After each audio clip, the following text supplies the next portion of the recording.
السلام علیکم یوٹیوب کے channel law protect of right سے آج ہم ہائی کورٹ کے اس آرڈر کے حوالے سے بات کریں گے جس کے تحت لیٹ فائلر کو 3% ٹیکس کی رعایت دی گئی ہے اور یہ رعایت کس صورت میں دی جائے گی اس پہ بات کریں گے۔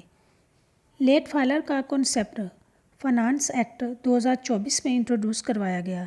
لیٹ فائلر سے پہلے نان فائلر اور فائلر کی کیٹیگری تھی۔ لیٹ فائلر اس لیے متعارف کروایا گیا کہ بہت سے لوگ پراپرٹی کی خرید و فروخت کرنے کے لیے ٹیمپریری طور پر فائلر بن جاتے تھے تاکہ ٹیکس میں بچت ہو سکے، کیونکہ فائلر پر 3% ٹیکس لگتا تھا اور نان فائلر پر زیادہ ٹیکس لگتا تھا، لیکن کبھی بھی بعد میں وہ ریٹرن فائل نہ کرتے تھے۔ لیکن جب لیٹ فائلر کو انٹروڈیوس کروایا تو اس پر ٹیکس کی شرح فائلر سے زیادہ اور نان فائلر سے کم رکھی گئی، یعنی فائلر پر 3% ٹیکس اور لیٹ فائلر پر 6% ٹیکس کی ریشو مقرر کی گئی۔ FBR کے اس آرڈر کو ہائی کورٹ میں چیلنج کیا گیا ہے۔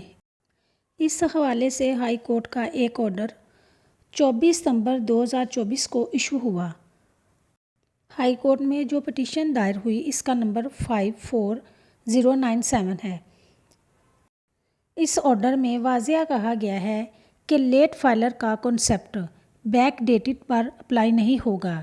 اس میں کلیئرلی بتایا گیا ہے کہ ایسا نہیں ہوگا کہ بجٹ 2024 کی ریٹرن بیک ڈیٹڈ یعنی کہ 2023، 2022، 2021 یعنی کہ پچھلی بیک ڈیٹڈ پر اپلائی ہو، اور اس کی جو ریٹرن 30 جون فنانس بجٹ سے پہلے کی ہے اس کے اوپر اس کو اپلائی نہیں کیا جائے گا۔ یہ لیٹ فائلر کے لیے بہت بڑی کامیابی اور خوشخبری ہے۔ اس طرح لیٹ فائلر لوگ صرف 3% ٹیکس پے کریں گے، نہ کہ 6%، یعنی کہ 3% کی لیٹ فائلر کو رعایت دی گئی ہے۔ اب ٹیکس ریٹرن 2024 کی لاسٹ ڈیٹ 31 اکتوبر 2024 ہے۔ 2024 کی ٹیکس ریٹرن جس میں جولائی 2023 سے 30 جون 2024 کی ریٹرن ہے، جو لوگ 31 اکتوبر 2024 سے پہلے فائل کر دیں گے تو رول 448 SRO کے تحت اگر آپ لیٹ فائلر ہیں تو اگلے دن آپ کا نام ایکٹیو لسٹ میں شو ہوگا، یعنی کہ لیٹ فائلر کا سٹیٹس شو نہیں ہوگا، اور اس کے ساتھ ہی ان کو ٹیکس بھی 3% ہی ادا کرنا ہوگا۔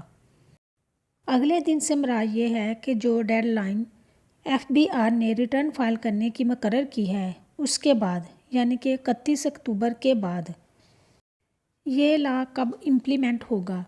جو بھی لا یا آرڈر گورنمنٹ، FBR یا کورٹس وغیرہ کی طرف سے دیا جاتا ہے تو وہ فوری طور پر اپلائی نہیں ہو جاتا، اسے کئی مراحل سے گزر کر اپلائی ہونا ہوتا ہے۔